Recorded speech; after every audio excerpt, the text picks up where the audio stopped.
but I wasn't happy with a little bit of money. I wanted to make some real money, but I still wanted to have control. And for a long time, I thought that was impossible. I sort of talked myself out of real estate investing many times over.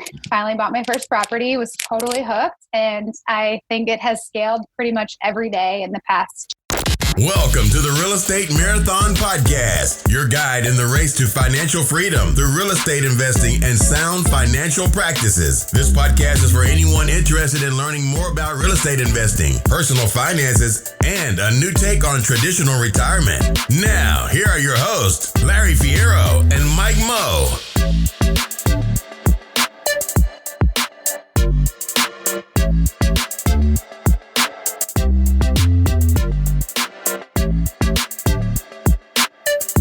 What's going on, everybody? Welcome to the Real Estate Marathon Podcast, your guide on the race to financial freedom through real estate investing and sound financial practices. My name is Mike Moe, one of the hosts of the show, and Mr. Fierro got a good one today, my man. Oh, yeah, we do, man. Oh, man, I'm telling you, Brohan. We got a big one, yeah. You can't brohand me. I can't. That's a little too far. Too far. Let me rein it in a little bit. I'm excited. How's that? There you go. Not pumped, just excited. No, I've retired pumped for a good month at least. Good. I'll be pumped in September. Let's do this thing. There we go. Yeah. So we got a good episode coming up with Erin Helle. Yeah, talking about kind of burning the boats when she left the military and kind of dove head first into entrepreneurship, real estate, and all the above. Yeah, she was an awesome guest, and I'm glad that we were able to get her to come on here and talk about what she's got going on to reach financial freedom, man. So. Yeah, dude. Yeah. You want me to jump into the warm up? Yeah, let's do it. All right. We'll get you so you don't tear that hamstring. Yeah. All right. The warm up today is diversification. Diversification is the practice of spreading your investments around so that your exposure to any one type of asset is limited. This practice is designed to help reduce the volatility of your portfolio over time. One way to balance risk and reward in your investment portfolio is to diversify your assets. Wow. Yeah, this is a funny one because we were talking about this before we started, and I'm like, diversification. Why do you want to do that one? But then you kind of give the idea of how you and I think it around diversification, yeah. And what I do you think of diversification? Around income, man. So we're talking about, getting multiple streams of income. We've always talked about this table, your financial house being this table, and, however many legs you have underneath it, the more legs, the stronger it's going to be, right? Most people have one leg. It's their paycheck. It's their job. And if they stop working, they stop getting that paycheck and the table falls over. If we can diversify our income and we can get 15, 20 different legs underneath that table, you could kick one or two out and that table is still sturdy as ever. So diversification from the income stream and from where your assets are and where your money's coming in from is a huge benefit. And the way I've always looked at diversification is that old saying that, millionaires have 7 streams of income. And the average millionaire, right? The average millionaire, and those 7 streams of income, they're all different streams of income usually. And that's how you diversify. You don't put all your eggs, like you said, in one basket. And that's going to allow you to develop that generational wealth that we're here trying to help people get to. So. Yeah. Yep. And it's kind of like, Jake Stenziano said when we had him on, it doesn't necessarily have to be something, completely out of what you're already doing. It can just be another stream that's already within that core competency. He gave that example of the gym owner who might start a supplement line, who might start, the coaching sessions or what have you, but it can just be another branch off of what you're already good at. Exactly. And once you get that, and then vertical integration, that's another way of diversifying your investment portfolio. So yeah. I'm very pro diversification, and I don't think you were at the beginning, but I actually think that I won you over in a short amount of time, my friend. Well, in the traditional sense, I don't, because I think diversification, you spread yourself so thin over all these different, classes to really, really, really, really, really reduce your risk. I really like the concentrated effort. That's why, I have I go very heavy into real estate because I think you can kind of concentrate your efforts and you can get further ahead faster. So, but I love the diversification in our standpoint when we're talking about income and your different streams of income. So I love it. Absolutely. So, well, I'm psyched. Let's get into this. Let's mix it up a little bit with Erin and have her drop some knowledge. Yeah, let's do it, man. All right, Erin, Helle, welcome to the Real Estate Marathon Podcast. How you doing? Good. Thanks so much for having me. Thanks for coming down and hanging out with us today. We try and learn a lot from the guests, and it looked like you have a lot to offer. So I appreciate it. Yeah, thank you. Yeah, excited to dive into this. Like Larry said, I saw your bio and was super excited to dive in. But before we do that, you just want to give a little bit of background on how you got started and kind of a little bit about you? Yeah, so I was in the Army for over 8 years, and my husband's still in the Army. So we were just kind of doing our thing, working for the man, and things were great. I really enjoyed it. And then we had our first child, and things quickly became not great when we both got put on orders to go to Afghanistan and leave our daughter, who would have been 6 months old at the time, at home. And basically we would have had to figure out which set of grandparents was going to take care of her, and then set up childcare where they lived. And it just wasn't an ideal situation. And we decided that I was going to get out of the Army very quickly, literally resigned the following day.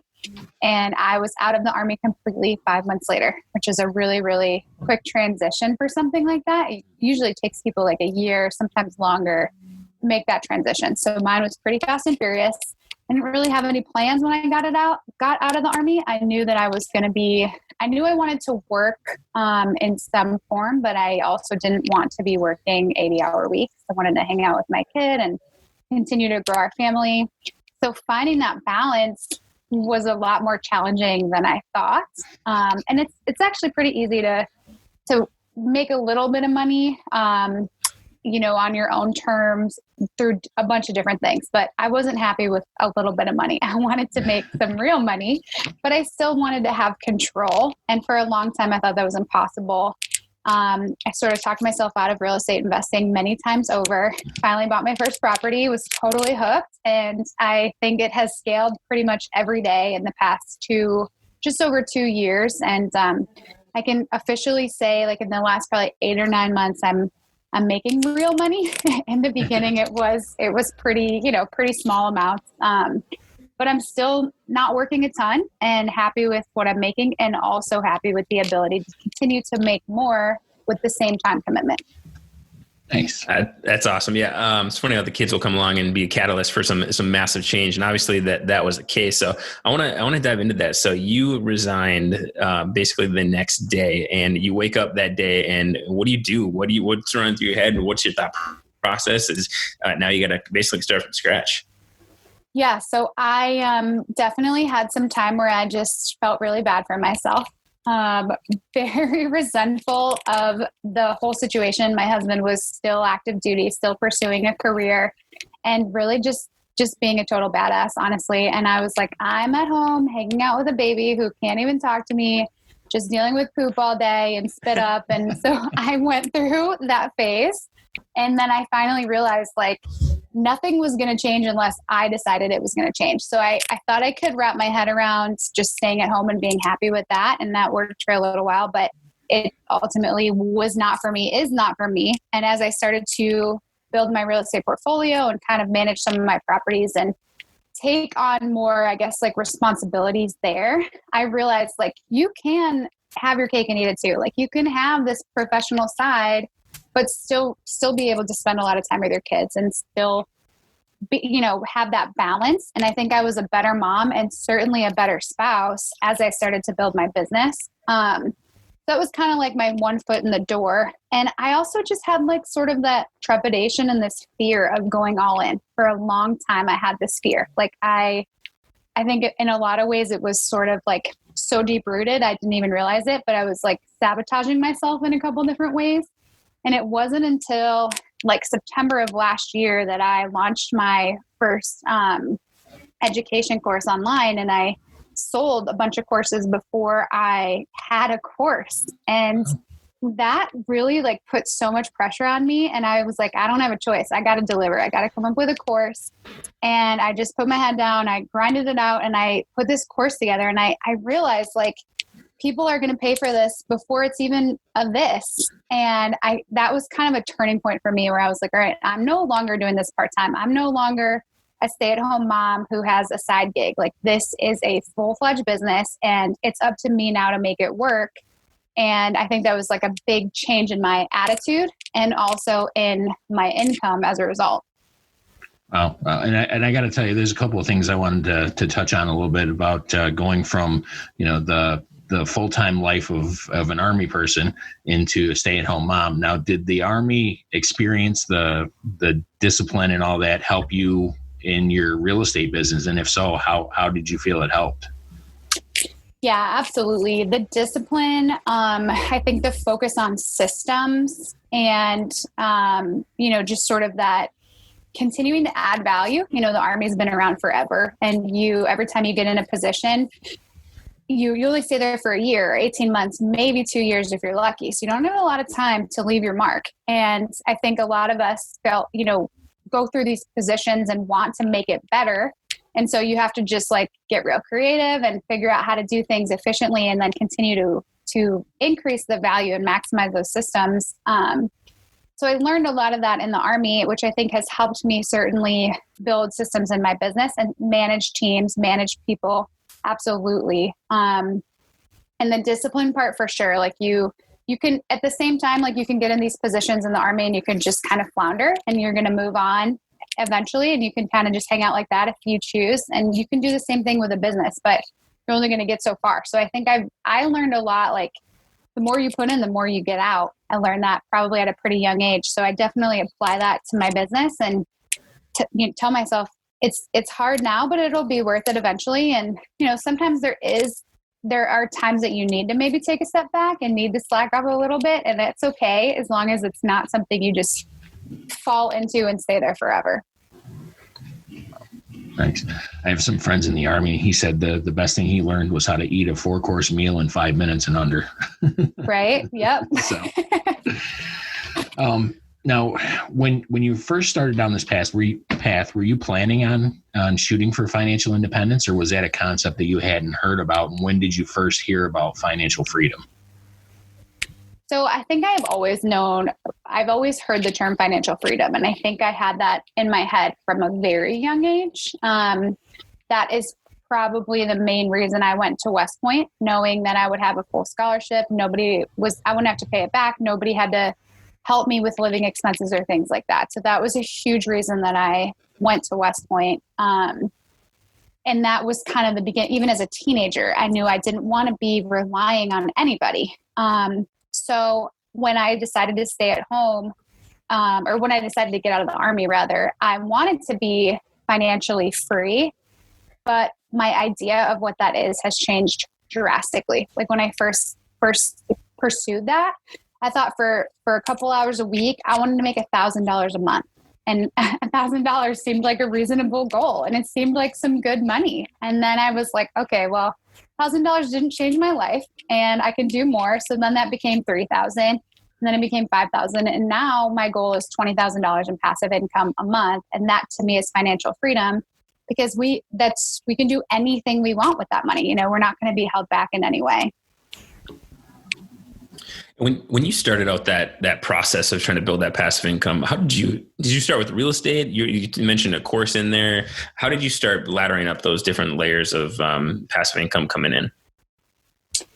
Yeah, so it started in real estate, and the goal was to make that money exclusively through a portfolio. I wanted to have it be passive. I wanted to just build my portfolio to such a point that it was going to bring me that kind of money in the longer term. What I kind of realized was it was fairly easy to scale in the beginning because I had some savings. We had IRAs. We had, different resources that we could leverage to buy those properties. But eventually there was no more money. I think I bought 19 doors in 18 months and didn't have any more of my own personal money. So to start getting a little creative, reaching out to lenders, hard money lenders, different relationships, but a lot of those required income, which I largely did not have. I had, $200 on this door, $100 on this door, which it wasn't a ton of money, certainly not enough money to buy a 15-unit apartment complex. So that's when I started getting into flipping, and I was able to start building income that way. And then also being a real estate agent. I occasionally worked with clients, but mostly did referrals. So that was helping me with my income too.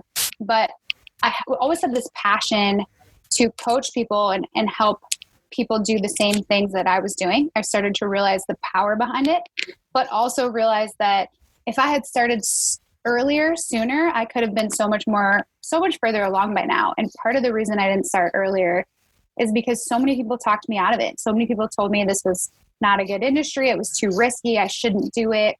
And then I never had anybody to sort of like hold my hand and tell me, yeah, you're on the right track. You're looking at this from the right direction, or maybe you're missing this. And so I wanted to help people with that. And I didn't think that would come for many years, but we moved from Tennessee to California. And I was doing a lot of self-managing, managing projects, managing rentals, doing a lot of things in Tennessee when we were physically there. And then when we moved out to California, I had to outsource all that stuff and pay someone else to do it, which was another significant like anxiety time because I was worried about these additional expenses. But what I realized was I now had so much more time to do other things. And so that's when I launched my coaching courses. And those have continued to scale as well. And I've learned how to leverage different things there too, to like scale that and utilize partnerships and different relationships to, take that to the next level continually too. Nice. That's awesome. So when you first started, trying to help people with financial independence, what did you find is one of the things that, should be concentrated on first when you first start down the path for like a newbie? Say somebody doesn't know how to do financial independence. Where would you start if you had to start all over again? Absolutely mindset. 100%. It has to start in your head. And I say that, like I was telling you before, I thought $1,000 was where I wanted to be. And that was a limiting belief for me. I thought $1,000 was a good goal. And I thought that if I worked toward that it would be worth it. But that was not a good goal. I mean, I feel like you could make $1,000 selling lemonade on your front porch every, a couple times a week. So I think I shot too low because I was afraid I was going to fail. And so what I've realized through my entrepreneurial journey is that the only limit to what you can make is set by you. It's totally in your head. You have control over what you can do and how you can scale it. Obviously, it's going to take different levels of discipline, different sacrifices. Maybe you're going to need some help, but I've learned that I'm in control. I can decide what I'm going to make. And I've been pretty amazed by my ability to achieve goals a lot faster than I maybe thought I could. And I think that just happens when you just get out there and you start working on them.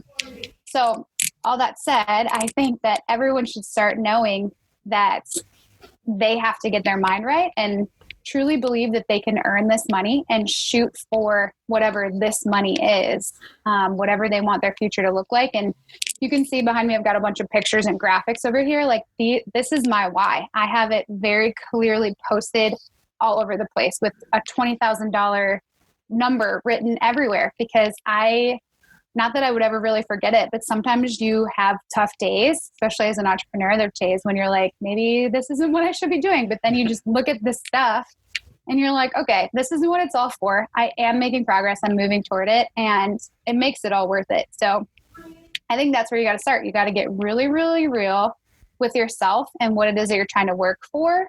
And I don't think that's a money thing. I think that's a lifestyle, a concept of what you want your life to look like at retirement or at a certain point. And then you put a dollar amount to that and then you just work until you get there. Yeah, that's awesome. Having a good why is definitely super important with this because it's not always easy, and I should say it's rarely easy, right? And having that good why will help you push through. Was there a moment in time or a piece of material or something? What was the catalyst that helped you shift your mindset? Was it setting that goal and just crushing it too early, or was there something else that helped you change? I think a lot of it was just realizing like every once in a while you kind of get a good break. Like someone will come across my education course and without me reaching out to them and they'll just purchase it. And I realized like people are willing to invest in what I want to teach them. People trust that I'm going to teach them something and that I have value. And it's really easy. I can tell you right now, it's really easy as a coach or as someone who like puts themselves out there on social media to feel like really vulnerable and to doubt themselves. And I think that sort of can overtake like a lot of the good stuff. But I've definitely learned that every once in a while, you'll have these moments of clarity where you're like, okay, there's somebody's interested in what I'm offering. People are willing to invest in this and invest in me and trust me. And, that was something hard for me to wrap my head around. It took me a while to really like have that confidence in myself. And I know for sure that the lack of confidence that I feel is absolutely like coming through to everybody that I talk to about my course. I remember in January of this year, I had a really, really rough month. I just was doubting everything. I didn't think that my course was worth it or that I was worth it or that my business was worth it. And I did not make a single course sale. I made $0 in income that month. And I got to the end of the month and I was in trouble because I had a really high-end flip that I was funding and trying to finish up the renovation on. And that was really expensive. And I had almost nothing coming in. And I told myself at the end of that month, I'm going to make $10,000 in February. And I like laughed at that goal because I was like, I just made $0. Like I'm pathetic. And I believed I was pathetic, but I was like, something has to change. And so in my head, I said, I'm making $10,000 and I made like $10,028 in February. Nice. Like if that's not like the universe responding to my head, like I don't know what else it is. So I think so much is to be said with just putting that number down. And that number was based on nothing. It was based on nothing. I only needed like 6 or 7K to get through February. So I could have said, I need to make 6K, but I said, I want to make $10,000. And I think after I did that is when I realized like, I'm the only person who's I'm convincing people not to buy my course when I should be convincing them to buy it. And it was really, really a huge change for me. And I needed that because that same flip I was telling you about, I was under contract on it in February, should have sold it, should have closed in February, and the buyer ended up walking away. And we put it back on the market and then coronavirus hit. And so it took a pretty big hit and I ended up selling it for less. But I held on to that property a lot longer than I ever thought I could have financially. But I think knowing that I was able to make that money is what kept me hanging on and kept me able, to move forward. At one point I had like $38 in my checking account and I had a $4,800 mortgage on just one flip. So it was pretty daunting. And I remember being like in my bedroom and like completely paralyzed with fear. But I just realized like I can make this happen. And that's the only way we're going to get through it is if I figure out how to make other money. And I did.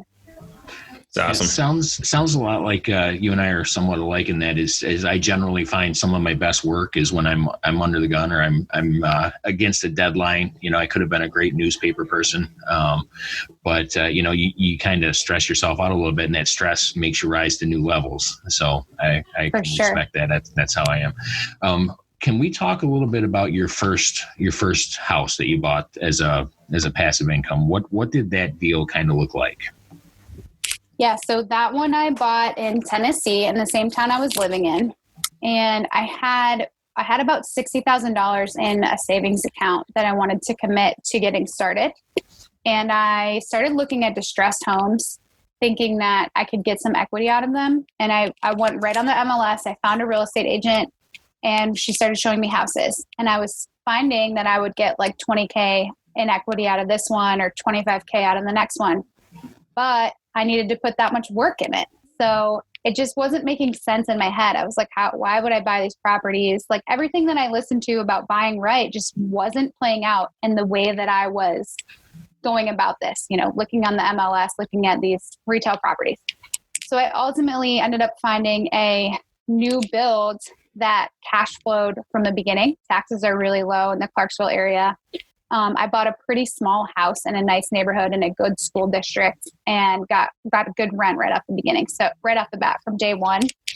And I sort of picked that up at the end of the construction process. So it gave me like 3 months to close rather than your typical, 30 days. So I was able to find a tenant long before I closed.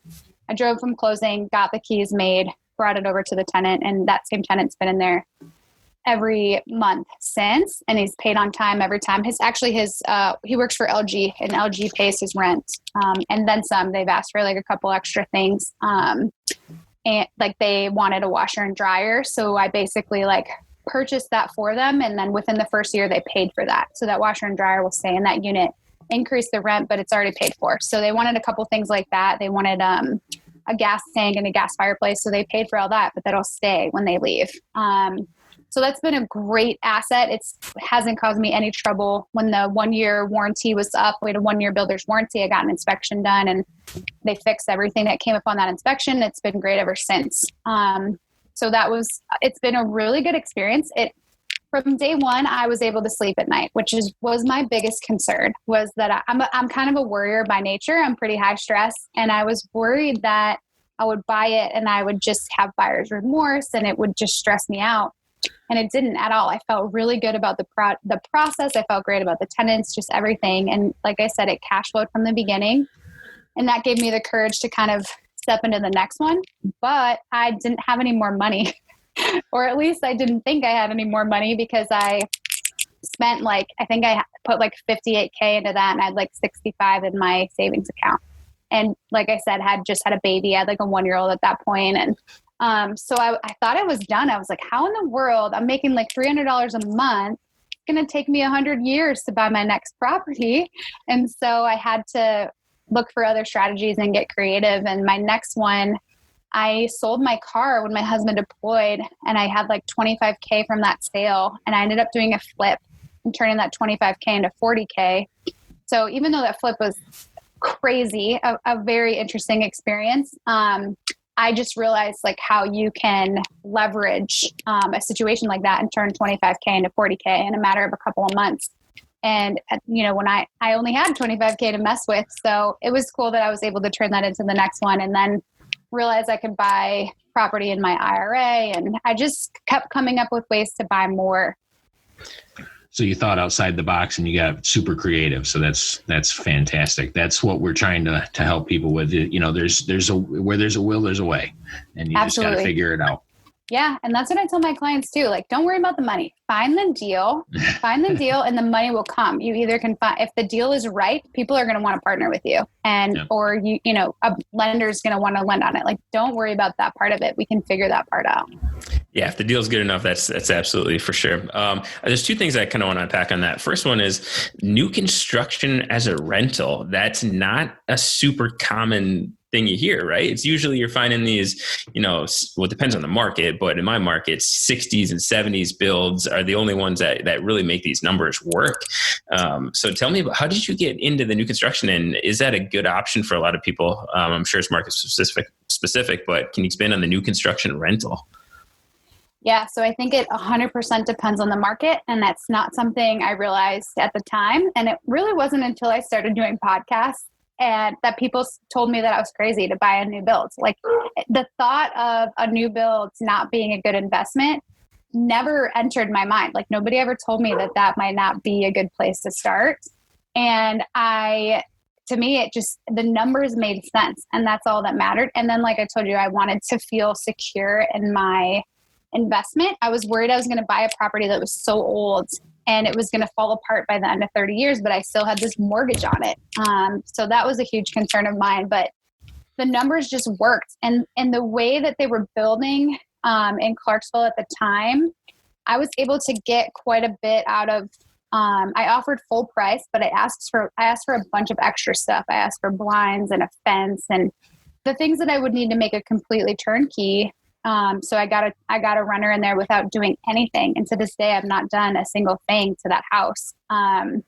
So that was sort of the idea there. And it cash flowed, like I said, from the beginning. It was a smaller house in a great neighborhood, a great school district. And the mortgage is like $11.15 right now. And it rents for $18.60.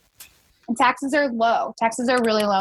It's like $76 or $79 a month for those taxes. And I've got, I think I'm at 8% management fee there because I've got 12 doors with one management company. So it's a great property. And we actually have another one that we bought new personal home, and we have tenants in it now.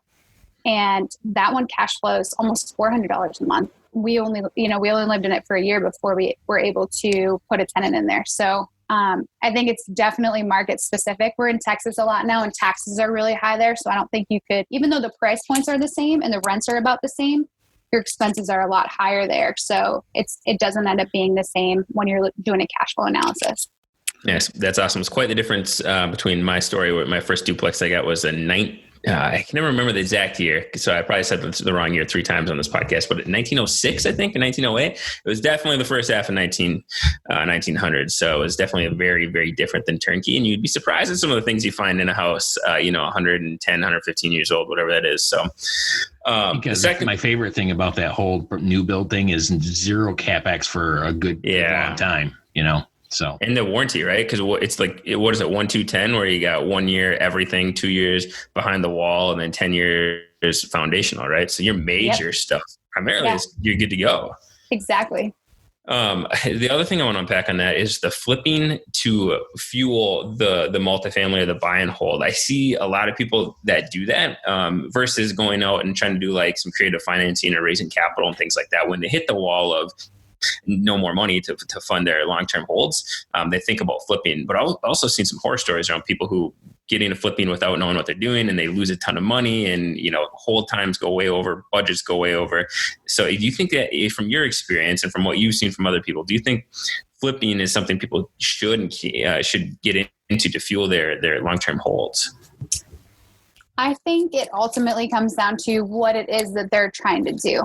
If their goal is to just build a portfolio, then I don't think they should flip. Maybe they should burr to continue to build their portfolio. But my experience was, like I told you before, I bought 19 doors in my first 18 months. And then I spent a year almost exclusively flipping. And I don't think I bought a single door that whole time. Actually, I think we bought a triplex in that whole entire time. And so I feel like I lost a ton of time that I could have been building my portfolio. And all I have to show for it is, a fairly decent reserve fund in my bank account. And I wasn't able to leverage any equity. I wasn't able to build my net worth in that entire time, which isn't my goal.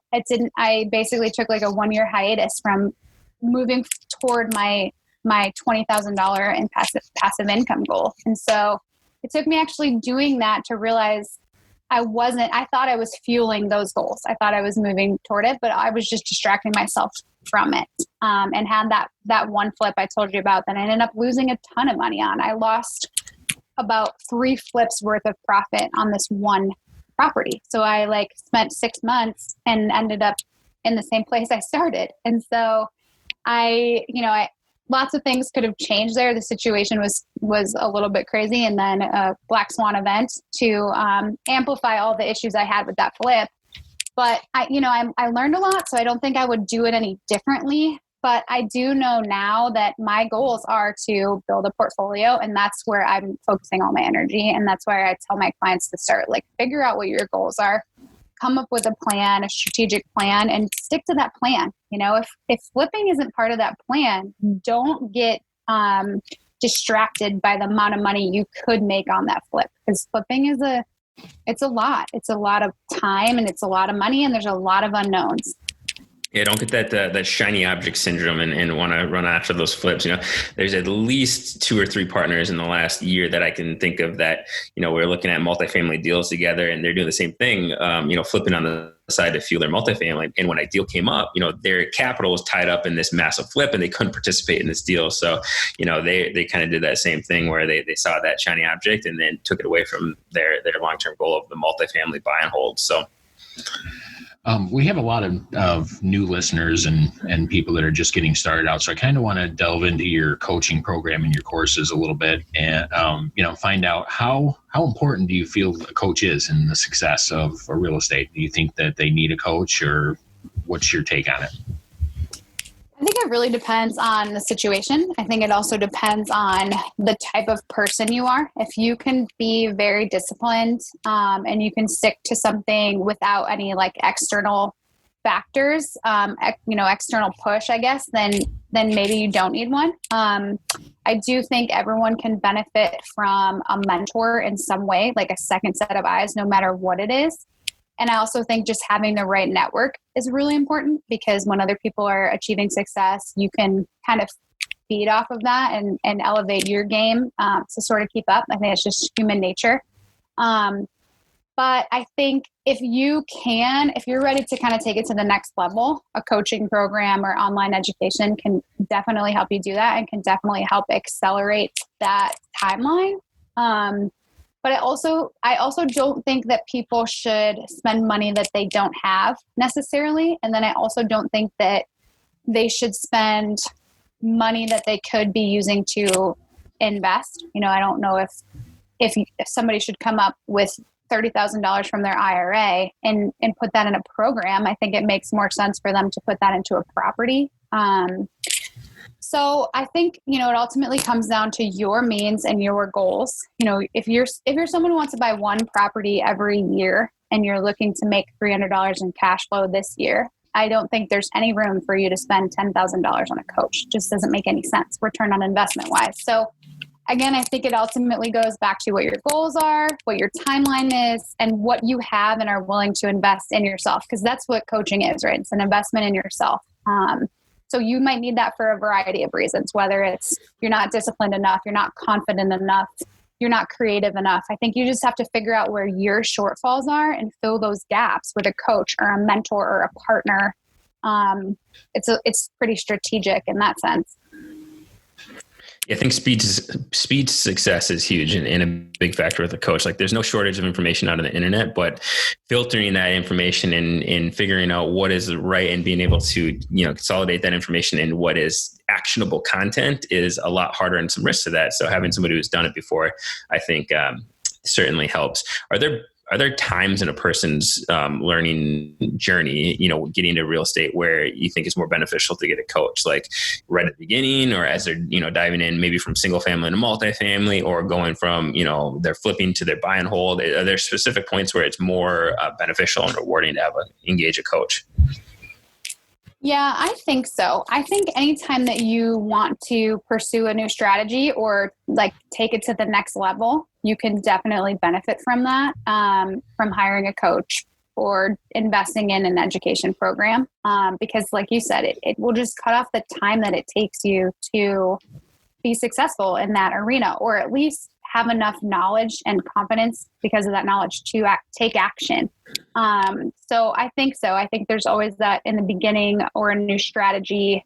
I think that's a good place to start. I know so many of my clients come to me and they're like, I'm thinking about investing. I don't want to start for a year or a couple years, or now is not the right time. And anytime I say, why isn't it the right time? They never really have a good answer. It ultimately comes down to that they don't feel comfortable with their level of investing. And I say, there's no reason you couldn't offer on a property this week. Like, you don't have to know everything. You just have to know what, the steps are to get your foot in a property, and make sure you protect yourself so you can do your due diligence.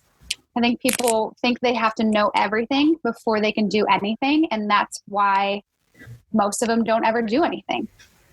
Yeah, I think it's with a coach, the other side of the coach, kind of like you said there, you don't have to know everything, but I don't think a coach is going to tell you everything either. Like, the coach is like keeps you in the guardrails. It keeps your car in the lane, right?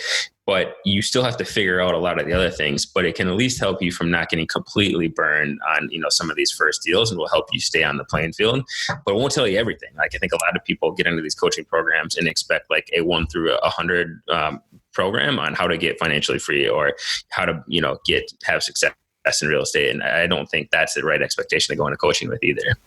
Absolutely. I agree. How often does a coach come into play in the real world? I mean, how in-depth is a coaching plan? That was one of the things that Mike had just alluded to. It's not a step-by-step plan.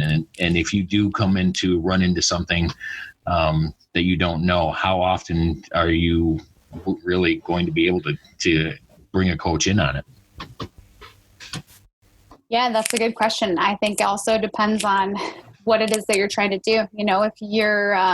If you're getting into a flip for the first time and you have no concept of what you're doing, you're going to have a lot of access to somebody who's going to help you, right? Because there's going to be things that come up you can't wait 2 weeks to decide. You might not even be able to wait 24 hours. So if you need that assistance and that kind of quick response, then that's what you should be looking for. But also at the same time, like if you're just building a portfolio, tapi a weekly call or even a bi-weekly call is enough. I think ultimately that comes down to what it is that you're pursuing.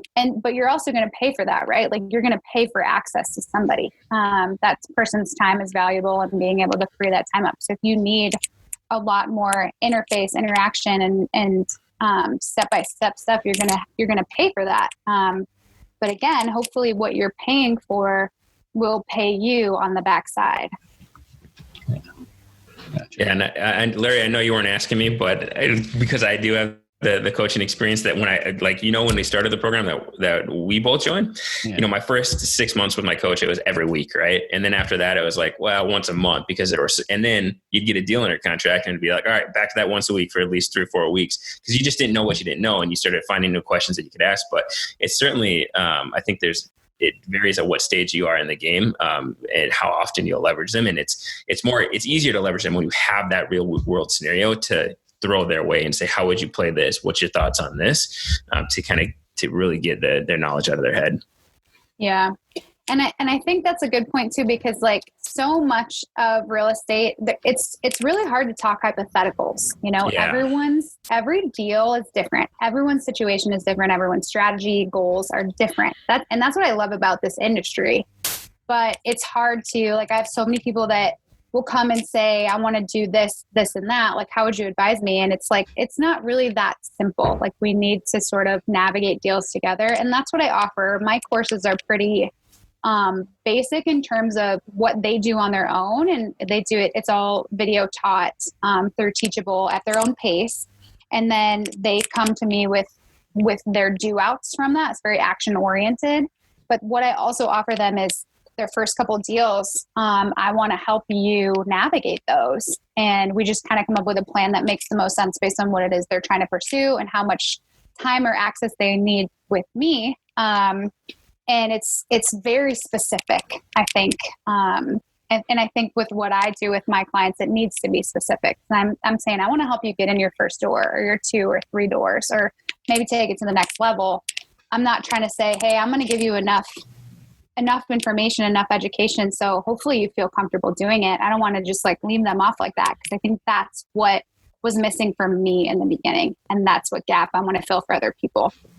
And it kind of sounds like you get that perfect recipe, right? You can learn the concepts and the theories and stuff through the courses and things like that, and then get the actual, like, here's this very specific scenario, which obviously some of it may apply to the theories, but there's variables that are unique to the scenario that you can help out with, which I think are super key. So that's awesome. Yeah. And that's what I want them to learn from the beginning. There's lots of strategies. There's lots of ways you could purchase properties, a lot of ways you could finance them. You don't have to be an expert in any of them. You just have to know what options you have. And so then when you find a property, look at all the different things you can do with it, come up with the best plan, and you're going to become an expert in that particular financing situation or that strategy as you move through the process and as you do it. I think that's, at least for me, the best way to learn anything in this industry. Awesome. Very cool. The last thing I really want to touch on, you guys have a mastermind group that you run. With masterminds, how important is a mastermind group to the success of your investing career, and how do you go about finding the perfect mastermind group? Yeah. So the idea of a mastermind is just that a bunch of people or a small group of people come together and they literally put their heads together and, move forward in some direction. And I think that maybe not everybody needs that. I know I work in this tiny little hole of an office by myself pretty much every day. And there are times when I am stuck, I'm limited to, this physical location and also just what's in my head. And so when I hang out with people who are just out there killing it and people who are doing really awesome things, all I need to do is see them do it. And it gives me this like attitude that I can do it too. And then also that's a huge thing, is like, it helps you elevate your game to whatever the rest of the group is doing. And then you're just going to continue to like elevate each other. Right. And so hopefully it's to no end. And then the other big thing is what I've learned about like systems and leveraging virtual assistants and leveraging ways to scale your business. It would have taken me probably 10 times as long to figure those things out myself. But when you're in a mastermind group and they can tell you, hey, I did this and it allowed me to do this, or hey, you need help with that contract, I just paid my lawyer to do that. I can share that with you. And so you just saved yourself $500 there. You just saved yourself 30 hours here because of someone else's experience. And I think that is where the power of masterminds come in. So anytime that you're ready to elevate your game or try something new, I don't think there could be anything to lose from pursuing a mastermind.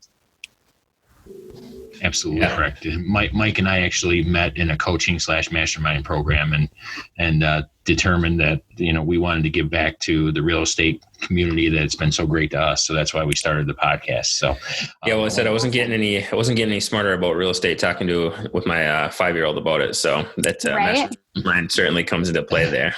Yeah, kids are exceptionally wise, but I have to agree with you. So I wanted to thank you for, making time to come on here and share with our listeners your experiences and wanted to see if you could let us know where some of our listeners can find out more about you and connect with you and then look at your courses. Yeah, absolutely. So you can email me anytime, Erin at bcglobalinvestments.com. My website is bcglobalinvestments.com. And I'm all over social media at the Erin Helle. Oh. Thanks. Awesome. Cool. Well, like Larry said, we really appreciate you coming on and sharing your knowledge with the folks and explaining how you went from where you were to where you're at now. So if you guys will throw the links to all that and Erin's contact information in the show note if you guys want to reach out and learn more. So take care. Thank you so much for having me. This is so fun. Thanks, Erin. Appreciate it. Thanks, Erin. Bye.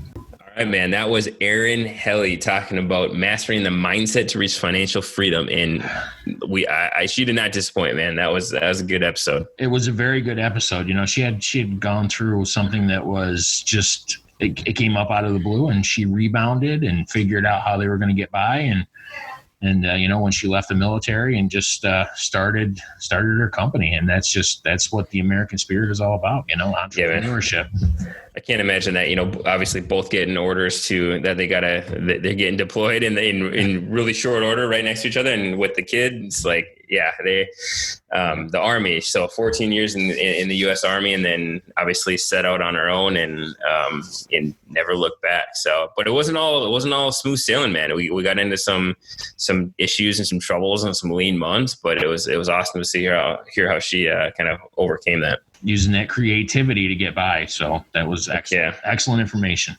Yeah. Yes, sir. So call to action, dude. I'm not going to bro hand you this time. Dude. Don't bro. You're not, it's like, I'm trying to compare, like, what is that? It's like when, like, the old dude, like, wants to use, like, some of the cool, like, the young slang. Man, broham was cool, like, well, it was never cool. But if it was cool, it was probably, like, 8 years ago. That's cool. How about brosecki? Nope, can't do it. Can't do it. I'll retire all the bros. Just a straight bro is good, like the abominable bro man. How about that one? All right, I like that one. All right, bro man. Barry Mana bro. All right, Barry Mana bro. Let's have the call to action. The call to action is straight up education, man. We talked a lot about how finding a mentor, finding the education is a real big a big advantage to some people who don't just try to do it all on their own, right? So look into the education. Like, what are you trying to do? Who's doing it best? And are there people out there that you can reach out to who have already done what you are trying to do and you can learn a little bit from? Yeah, one of my theories on it is you can't know where you're going, can't get there and not know what you're looking at. So you got to figure out what you're looking at and how you're going to get there and what you're going to find when you get there. Because if you're surprised, that's never a good thing. You don't want to roll the dice with your retirement, right, or financial independence. So for sure, man. Education. Yeah. And speaking of education, man, the people can go over to the real estate marathon podcast.com and enter their email and they get a couple free pieces of education right there for them to digest. There's a free free financial cheat sheet, which is a quick 5 steps on how to assess your financial situation. And then Mr. Will Coleman's got a free personal financial statement, and it's super slick. It's got resources on how to fill it out and how to do the various pieces of it. So 2 really cool pieces of education right there you guys can get for free by just throwing your email over at realestatemarathonpodcast.com. Definitely go over there and let us help you start the marathon to financial independence today. Yeah, man. Yep. So, Barry Manborough, that's all I've got. Barry Manborough.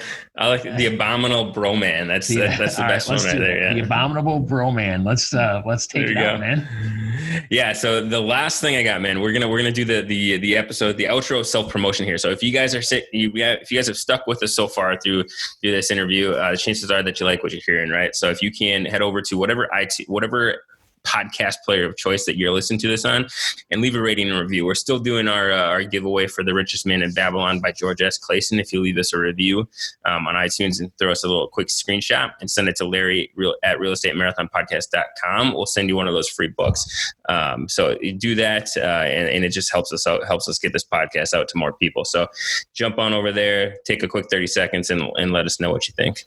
Absolutely. That's all I've got, man. You guys have been a great audience, and keep hustling, keep moving, and we'll see you next time. Heck yeah, man. All right. Thank you guys for tuning in to another episode of the Real Estate Marathon Podcast. See you next time. Later. Thanks for listening to the Real Estate Marathon Podcast. If you found value in any of the content from this show, consider supporting us in the following ways. Subscribe to the Real Estate Marathon Podcast. Leave a rating and review. Continue the conversation with like-minded individuals on social media by heading over to the Real Estate Marathon Podcast Facebook group, or follow us on Instagram and Twitter at Real Estate Marathon Podcast.